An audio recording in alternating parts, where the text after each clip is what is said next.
guys a bit more informally about how we can tackle all the lies out there in the media and just the online, basically anti-Israel equivalents to JTV that are on YouTube, the media, political organizations, activists that share such nonsense about Israel, that spread lies, misinformation, and not just about Israel, about Jews as well. You know, the veneer of anti-Zionism masquerading as some kind of, you know, genuine cause and not just being actually about Jew hatred it's become more and more clear that it's just a mask for Jew hatred and it's not actually a sincere, virtuous cause. And so, yeah, there's been blatant anti-Semitism now. And people are asking, like, how do we tackle this? How do we deal with it? And I wanted to do a Q&A to chat with you about how we tackle this hatred, because I think it's so important that we are equipped with the facts, but also the right approach.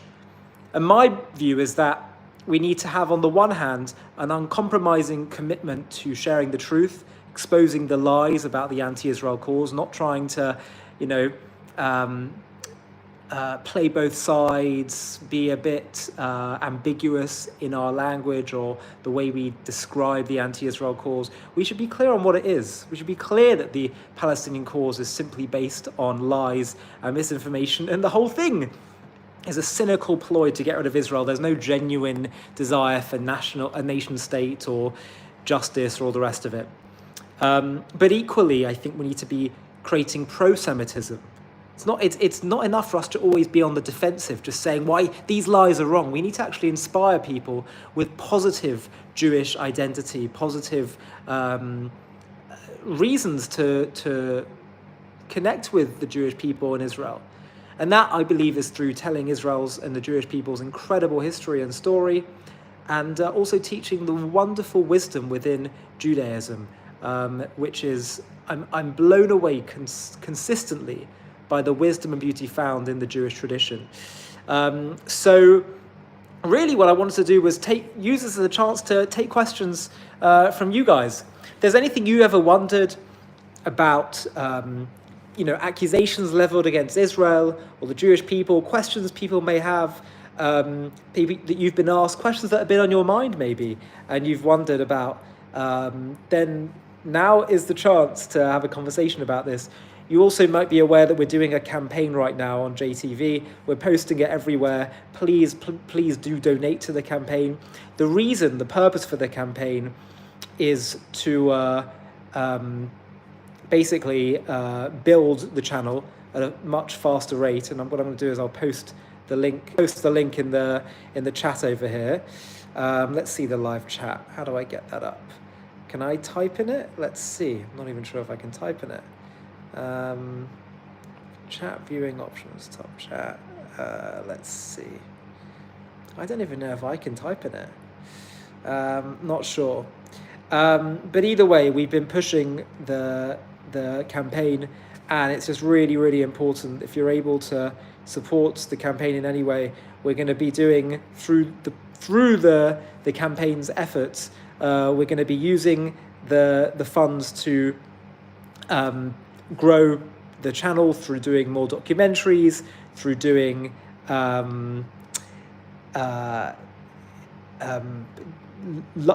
animated content. We're going to get more presenters on, and that's the plan. That's the plan, to accelerate our growth massively.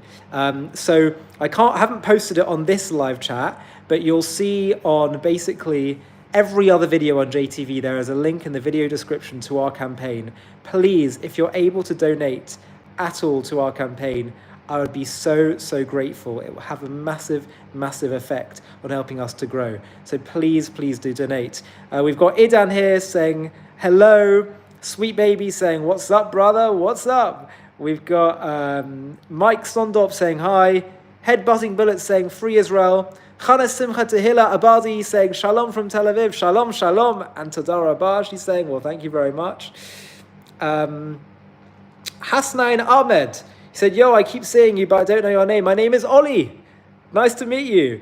Feel free to ask any questions, by the way. I am doing a live, and I had a little monologue at the start, but now really is the chance for you to ask questions. If you have any questions, maybe criticisms of Israel that you've heard, accusations, questions people have had about Judaism, the Jewish people, I'm here to answer your questions. So I want to equip you with the facts so that you're able to counter the lies and spread pro-Semitism. So let's see what questions you have. Love from India, someone says. Abhishek and stuff. Thank you so much. Seth says, thanks for all you do. Well, thank you for your kind words. Sweet Baby asks, all the evidence in the world that the Palestinians are sacrificial people being used by the Arab people in order to wage war against the Jewish people. Yeah, you know, I don't know whether it was the Saudi Crown Prince or a senior Saudi official said to Jared Kushner, who was then Trump's negotiator when Trump was president last time, he said, you know, I feel for the Palestinians, they have to bear the weight of the Arab world on their shoulders. They are pawns for the Arab world. Pawns in the sense that basically what's going on, the root, I think, of the Israeli-Arab conflict is that there's a narrative in the Islamic world that Islam will dominate the world. They are the new chosen people of God. And so the Jews are rejected by God and, you know, they had their time in the sun, but now it's all over. So their narrative is that, that Islam will dominate the world.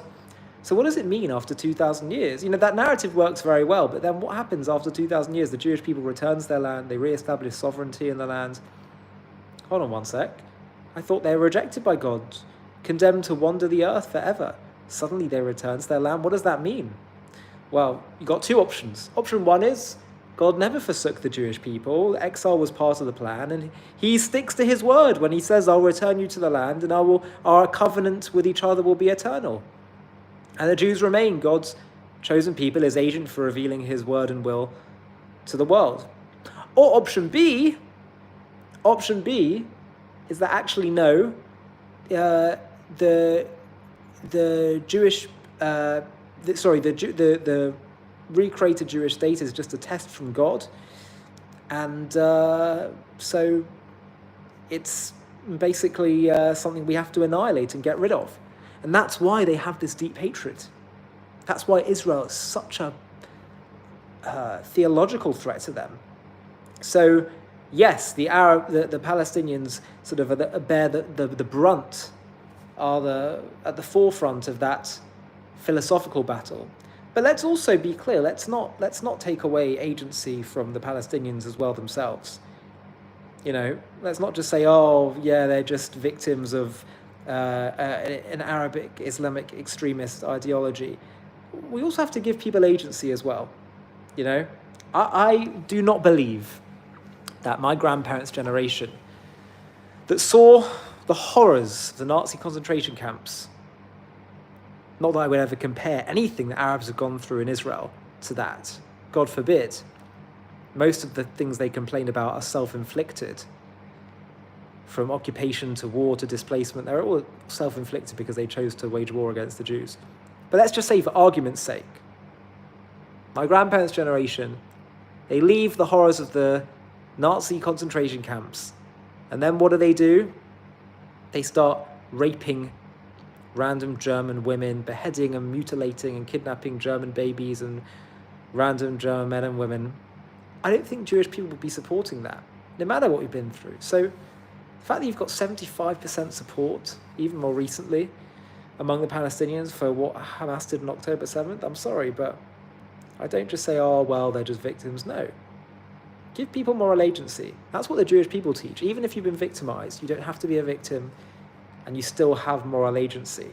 It's an incredible lesson we learn from the Jewish people. We see Sal Alba saying, I post this daily, European Christian here.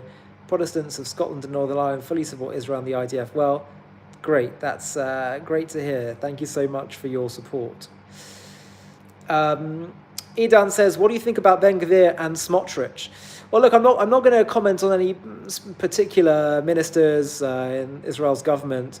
I just really prefer to talk about values and principles. And people that promote values and principles of Jewish right to sovereignty in the whole of the territory, people that understand that the two-state solution is null and void, a terrible idea, tried on a smaller scale in Gaza, proven to be a failure. People that understand the Palestinian cause are, frankly, entirely cynical. There's no genuine sense of desire for nationalism or a nation state and human rights, because if there was, this would have been settled a huge amount of time ago, 100 years ago. So I just talk about principles, not particular individuals, and how individual Israelis choose to vote can be very much up to them. Nabia says, free Palestine. Where is Palestine? Palestine is a white European colonialist term created by a white European colonialist, Hadrian, the Roman emperor.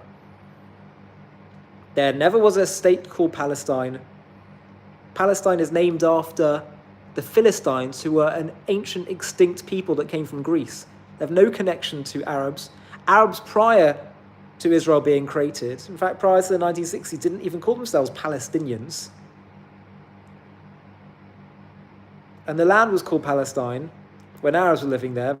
More recently, it was under the Ottomans, who were Turks. Arabs consider themselves part of the Arab world and wanting to see Islam dominate the world.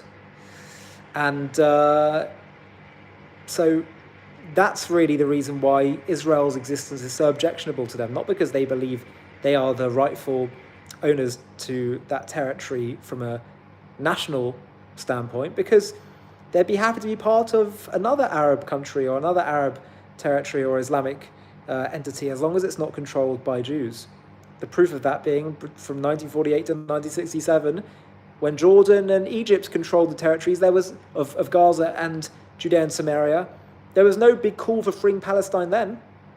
And if the Arabs would have won in 1948, God forbid, in killing off the nascent Jewish state, they wouldn't have created a Palestinian state. Jordan would have had a chunk of the land. Egypt would have had a chunk of the land. Syria, Lebanon, each would have had a chunk of the land. So, sorry, but it's a nonsense, the whole thing. It's a giant lie from beginning to end. And mainly what I'm saying is not because of my own view, but actually what the leaders themselves told us. So many Palestinian leaders, the Palestine National Charter created by the PLO says the Palestinians are an inseparable part of the Arab world, the Arab people. Well, if you're an inseparable part of the Arab people, you're not indigenous to the land of Israel. You're indigenous to Arabia. It's not to say you don't have a right and place to live in the land of Israel, but it is the Jewish people's homeland. And we've always been happy to live alongside non-Jews, including Arabs, with one condition: please don't kill us. And if you don't kill us, well, there are Israeli Arabs who live perfectly well alongside Jews. People say to me, by the way, well, can't some nationalisms come later in history? That's not fair just to say that Palestinian nationalism came later, therefore it's illegitimate. Italian nationalism came later. And I say, fine, maybe. But they've shown us that they're not actually interested in genuine nationalism, that the whole cause is entirely based on just wanting to get rid of Israel. There's no sincere nationalism there. From all the history, evidence, statements of the Palestinian leaders, they've only been interested in using this as a tool to get rid of the Jewish state. So it's, in my mind, if it's just trying to get rid of the Jewish people's safety, security, rights to their homeland, right to be treated as equals in this world, then I really don't see how the Palestinian flag can be looked at as anything other than a hate symbol. So I think that's just an important reality for people to understand. I lament it, but it's the truth.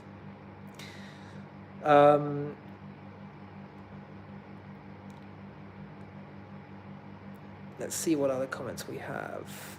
What's the future of England? Very unsure. Very hard to predict which way England's going to go. I think we'll have to see. Who does Israel support in Azerbaijan's war against Armenia? not something I'm so clued up on. We'll have to get back to you on that one. Mount Hermon, it looks like they've captured Mount Hermon at the moment. We'll have to see what happens with that. Not clear. Anyway, guys, I just want to restate again that for those of you who are watching JTV regularly and appreciate what we're doing to try and spread the truth about Israel and create positive associations with the Jewish people and Judaism, please help us in our campaign. We're like maybe 42% of the way towards our goal, but there's not long now before it ends. The link is in every single video description of every video we've been posting for the last few days on YouTube. It's not here, but on every other one. And we're going to use the funds to expand our team, have more presenters, animated content, documentaries. So please, if everyone chips in, we'll have a massive impact altogether. Please, if you're able to, click on our campaign link and support our campaign and share the link with family and friends. Together we can have a terrific impact. And before I finish, I'll just answer Martin's comment because he's asked me this 100 times. What do you think of Nick Fuentes? Nick Fuentes, haven't seen too much of his stuff, but he's clearly deeply hostile towards the Jewish people. Has a sort of classical anti-Semitic approach to things. And he's got a growing following, and I think we have to be very concerned. I was always concerned about the left in America, and I still think they're primary concern because they can hide behind virtue of, I'm just supporting the Palestinians. So they have a higher chance of being able to write an op-ed in the New York Times than Nick Fuentes might be able to in, let's say, the Wall Street Journal. However, I think there is a rising tide of anti-Semitism on pockets of the right in America, and it's something we need to be aware of, and Nick Fuentes is a representative of that. I don't know how much he really is taken seriously among most people or influencing the Trump camp. I'm sure he's very upset with a lot of Trump's decisions and appointments recently.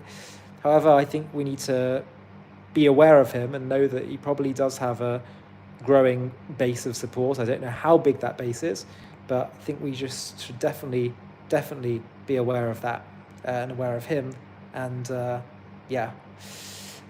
thanks so much, everyone. Please, as I say, donate to our campaign if you're able to. It all really helps. And I'll see you in the next video. Thanks so much, everyone. Really appreciate you joining now. See you next time.